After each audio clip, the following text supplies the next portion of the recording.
All India Radio presents Morning News.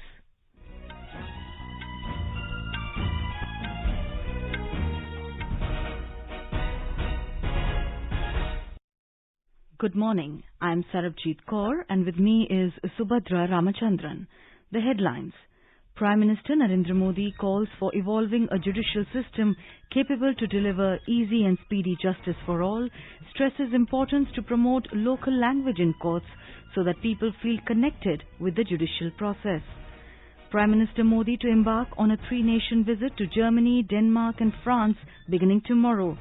Defence procurement through government e-market portal reaches all-time high of over 15,000 crore rupees in the last fiscal. Over 60% of youngsters between 12 to 14 age group received first dose of COVID vaccine in the country. Gorakhnath temple attack accused was in contact with ISIS terrorists sent money to support terror activities, says Uttar Pradesh Police. Uttarakhand government issues guidelines for this year's Char Dham Yatra. Northwest and Central India experienced hottest April in 122 years. Opposition to bring no confidence motion against Mahinda Rajapaksa government in Sri Lanka. Bangalore City University to take on Guru Nanak University in men's hockey final at Khelo India University Games today. And in IPL cricket, Mumbai Indians beat Rajasthan Royals by 5 wickets in Navi Mumbai.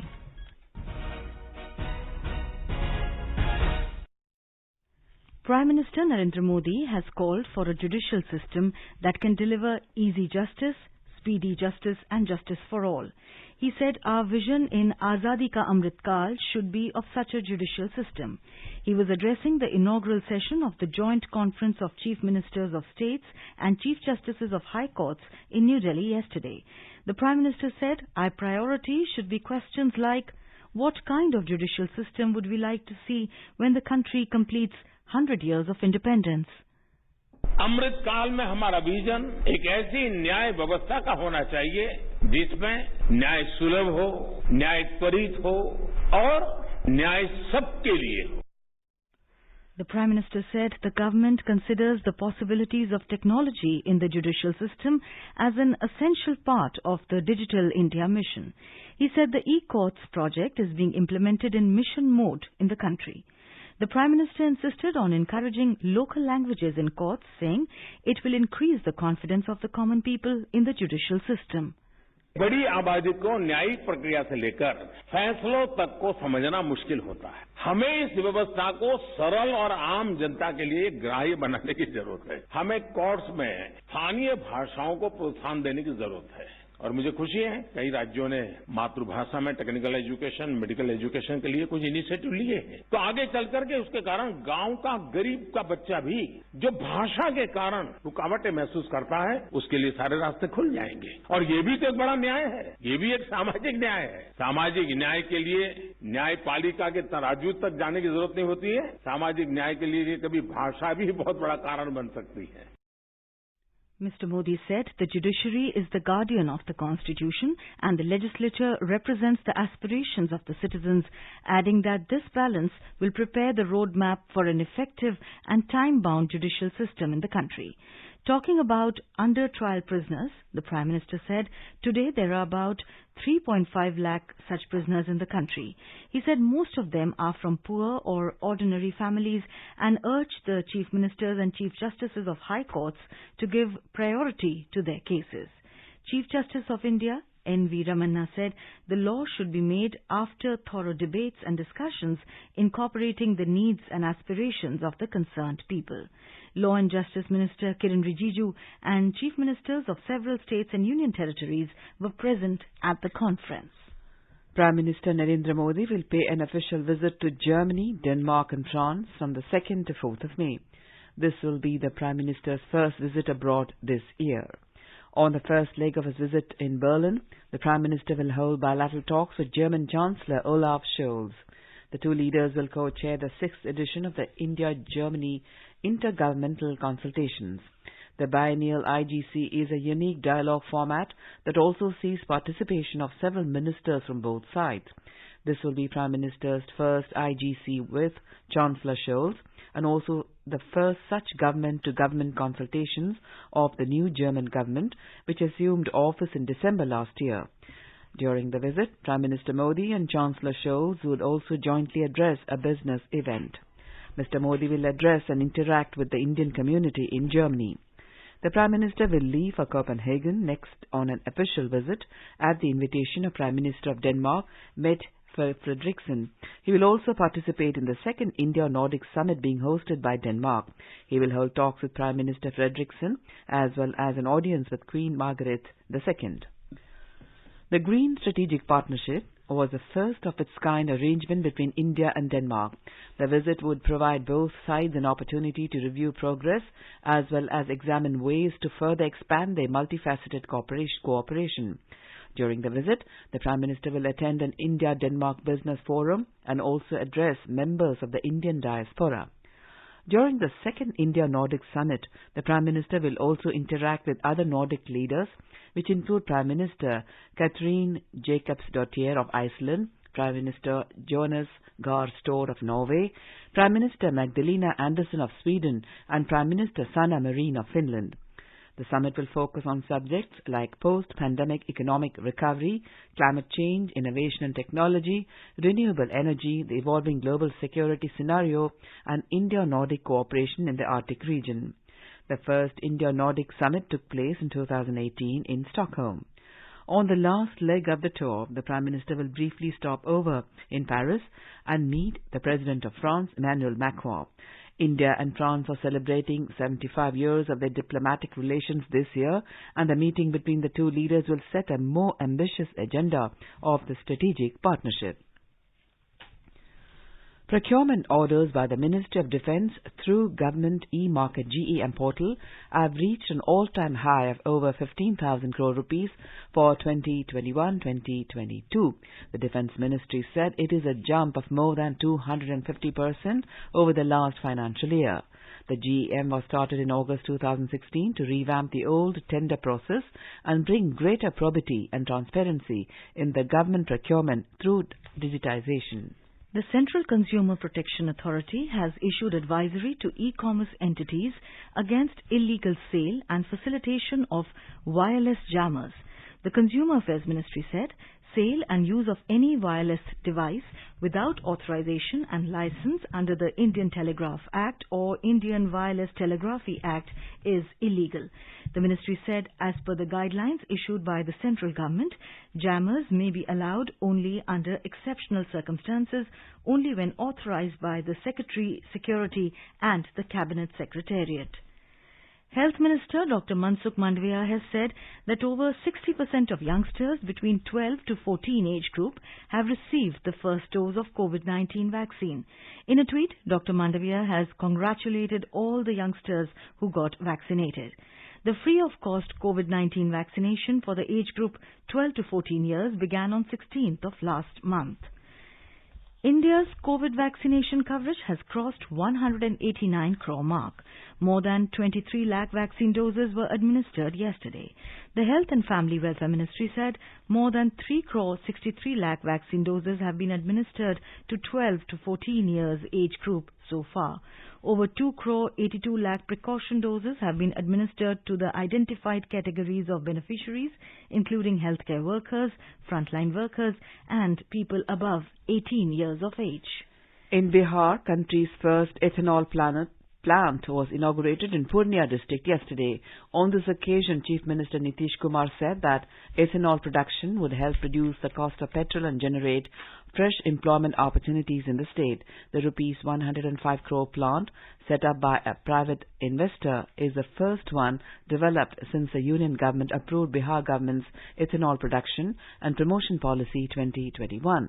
The ethanol plant, set up with the latest technology using zero waste discharge, has been built in 15 acres. It would buy 130 tons of rice husk and 150 tons of maize or rice from farmers every day. It is country's first grain-based ethanol plant. Uttar Pradesh police has said that the accused in the Gorakhnath temple attack case was in contact with ISIS terrorists and their sympathizers through social media. Addressing a press conference, ADG Law and Order Prashant Kumar said Ahmed Murtaza Abbasi had also sent money to many countries to support terror activities of ISIS. He added that the accused, via his bank accounts, sent around 8.5 lakh rupees to support ISIS terror activities via organizations related to ISIS supporters in different countries of Europe and America. Abbasi, a resident of Gorakhpur, tried to forcibly enter the Gorakhnath temple premises on the 3rd of April, attacked security personnel with a sickle, injuring 2 constables of UP police. He was soon overpowered by other security staff and arrested. Abbasi was arrested by Bengaluru police in 2014 for being in connection with ISIS propaganda activist Mehdi Masroor Biswas. You are listening to the morning news on All India Radio. A reminder of the headlines before we move on. Prime Minister Narendra Modi calls for evolving a judicial system capable to deliver easy and speedy justice for all. Stresses importance to promote local language in courts so that people feel connected with the judicial process. Prime Minister Modi to embark on a 3-nation visit to Germany, Denmark and France beginning tomorrow. Defence procurement through government e-market portal reaches all-time high of over 15,000 crore rupees in last fiscal. Over 60% of youngsters between 12 to 14 years age group received the first dose of COVID vaccine in the country. Gorakhnath temple attacked accused was in contact with ISIS terrorists, sent money to support terrorist activities, says Uttar Pradesh police. Uttarakhand government issues guidelines for this year's Char Dham Yatra. Northwest and Central India experienced hottest April in 122 years. Opposition to bring no confidence motion against Mahinda Rajapaksa government in Sri Lanka. Bangalore City University to take on Guru Nanak University in men's hockey final at Khelo India University Games today. And in IPL cricket, Mumbai Indians beat Rajasthan Royals by 5 wickets in Navi Mumbai. For quick news updates round the clock, follow us on our Twitter handle @AIR News Alerts. अपने business को बढ़ाने के लिए लीजिए आकाशवाणी का सहयोग और दीजिए उसे बुलंदियों के पंख। आपका बिजनेस लोकल है या राष्ट्रीय, आकाशवाणी देती है उपभोक्ताओं तक पहुंचने का हर विकल्प। और अब तो आप घर, दफ्तर या दुकान पर बैठे बैठे कर सकते हैं आकाशवाणी के किसी भी केंद्र के लिए विज्ञापनों की बुकिंग। आकाशवाणी के विभिन्न चैनलों पर विज्ञापन देना सुलभ और सस्ता। बुकिंग है तो संपर्क करें 8700014242 पर। 8700014242। Welcome back to the morning news.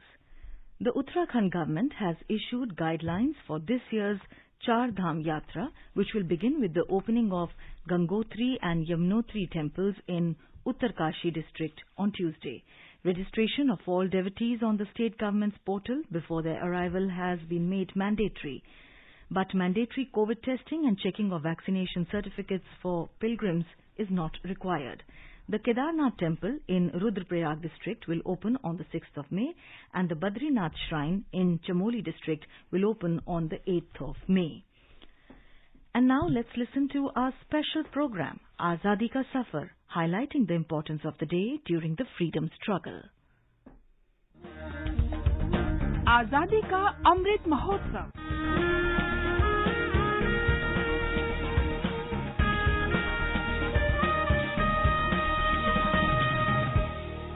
Azadi Ka Safar with AIR News. Birth of a Nation. India's glorious freedom struggle is one of the greatest struggles the modern world has ever witnessed. AIR News brings you a glimpse of the struggle every day.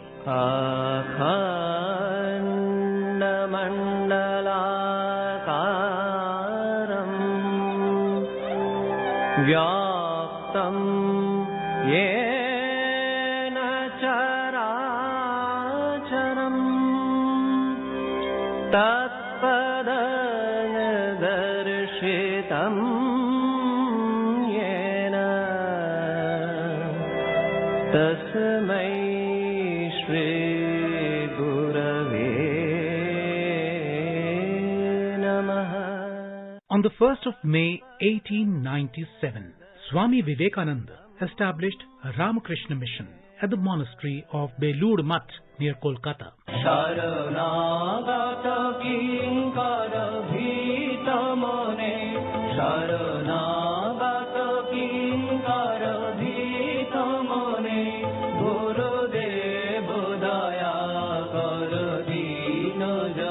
Ramakrishna Mission is a spiritual organization which forms the core of the Vedanta movement. Apart from religious and spiritual teaching, the organization carries out extensive educational and philanthropic work in India. Self-perfection and service were his ideals, and the order continued to stress them. Its ideals are based on Karma Yoga.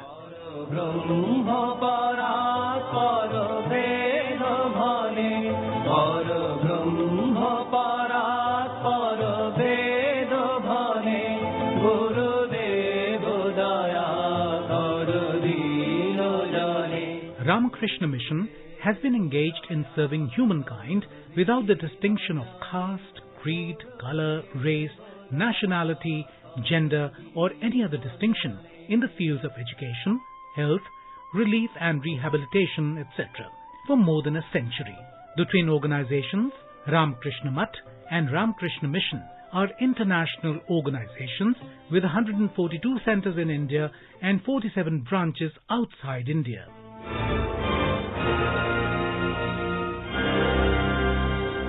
We also pay tribute to revolutionary freedom fighter Prafulla Chaki, who died on the 1st of May 1908.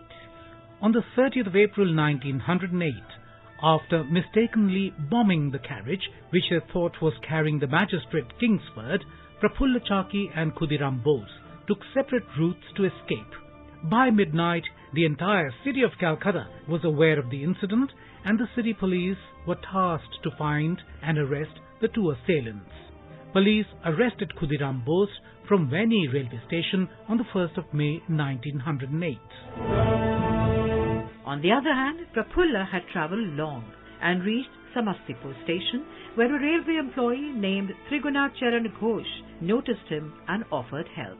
Trigunacharan took Prafulla Chaki to his home and offered food and arranged train tickets. Prafulla boarded a train from Samastipur to Howrah on the 1st of May. A sub-inspector in the British police named Nandalal Banerjee was also travelling in the same compartment.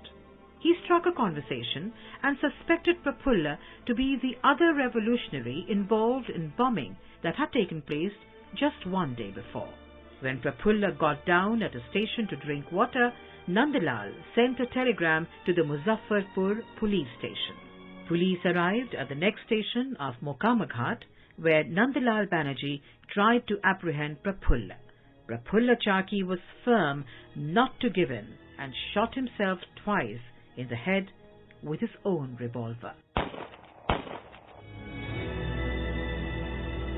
After his death, the police could not establish his identity with certainty. Therefore, his dead body was beheaded and the head was sent to Calcutta so that it could be identified by Khudiram, who had already been arrested by the police. This barbaric, brutal treatment by the British police was resented by the revolutionaries. They took revenge for the killing of Prafulla Chaki. The sub-inspector Nandalal was later killed by two young revolutionaries, Suresh Pal and Ranen Ganguly.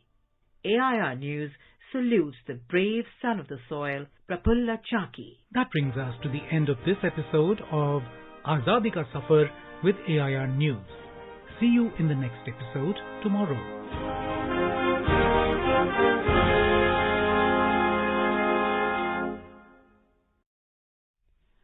Delhi Police has signed an MOU with the Skill Development and Entrepreneurship Ministry for the UR 2.0 scheme.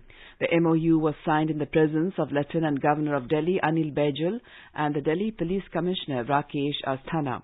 The UR 2.0 scheme aspires to provide vocational training to around 10,000 fresh candidates across 67 police stations with active participation of corporate houses. Agricultural and Processed Food Products Export Development Authority, APIDA, has launched a variety of millet products for all age groups at affordable prices. Ready-to-eat millet food products like upma, pongal, khichdi, noodles, biryani launched at affordable prices ranging from 5 to 15 rupees at the Ahar Food Fair in New Delhi. The Commerce and Industry Ministry said all the millet products launched by APIDA are gluten-free, 100% natural and patented. The 36th edition of Ahar was jointly organized by APIDA and the India Trade Promotion Organization at Pragati Maidan this week. On the occasion of commemoration of Satyajit Ray's birth centenary, the Ministry of Information and Broadcasting has initiated various activities to pay tribute to the legendary filmmaker. As part of this, a 3-day film festival will be organized at various venues across India, including Mumbai. Films made by and made on Satyajit Ray will be screened at this festival on the 2nd, 3rd and 4th of May. The festival will begin with the red carpet and inauguration of Ray's semi-permanent gallery by filmmaker Shyam Benegal on the 2nd of May, followed by the screening of the opening film Aparajita. Ray's 1955 classic Pather Panchali will be the closing film of the festival on the 4th of May. Managing Director, NFDC India, Ravinder Bhakar said on the occasion of Azadi Ka Amrit Mahotsav, to celebrate the 75th year of the country's independence, they are honoured to celebrate the birth centenary and roll out a special gallery at the National Museum of Indian Cinema as a tribute to the legendary filmmaker. A report.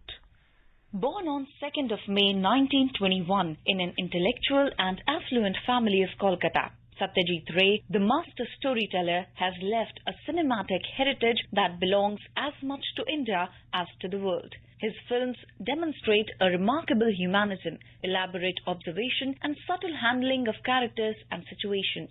Though initially inspired by the neo-realist tradition, his cinema belongs not to a specific category or style, but a timeless meta-genre of a style of storytelling that touches the audience in some way. His films includes the works of Akira Kurosawa, Alfred Hitchcock, Charles Chaplin, David Lean, Federico Fellini, Fritz Lang, John Ford, Ingmar Bergman, Jean Renoir, Louis Buñuel, Yasuhiro Ozu, Ritwik Ghatak, and Robert Bresson. The cinema of Satyajit Ray is a rare blend of intellect and emotions, for which he was conferred with the country's highest civilian award, Bharat Ratna. All India Radio News Desk. Prime Minister Narendra Modi has greeted the people of Gujarat on Gujarat's Foundation Day today. He said, inspired by the ideals of Mahatma Gandhi, Sardar Patel and several other greats, the people of Gujarat are widely admired for their diverse accomplishments. He wished that may Gujarat keep progressing in the coming years. Mr. Modi also extended best wishes to the people of Maharashtra on Maharashtra Day. He said this state has made phenomenal contributions to national progress. Today is International Labour Day. The day is celebrated to honour the contribution of workers across the world. It is also known as May Day. The day aims at paying tribute to workers' sacrifices in achieving economic and social rights all over the world.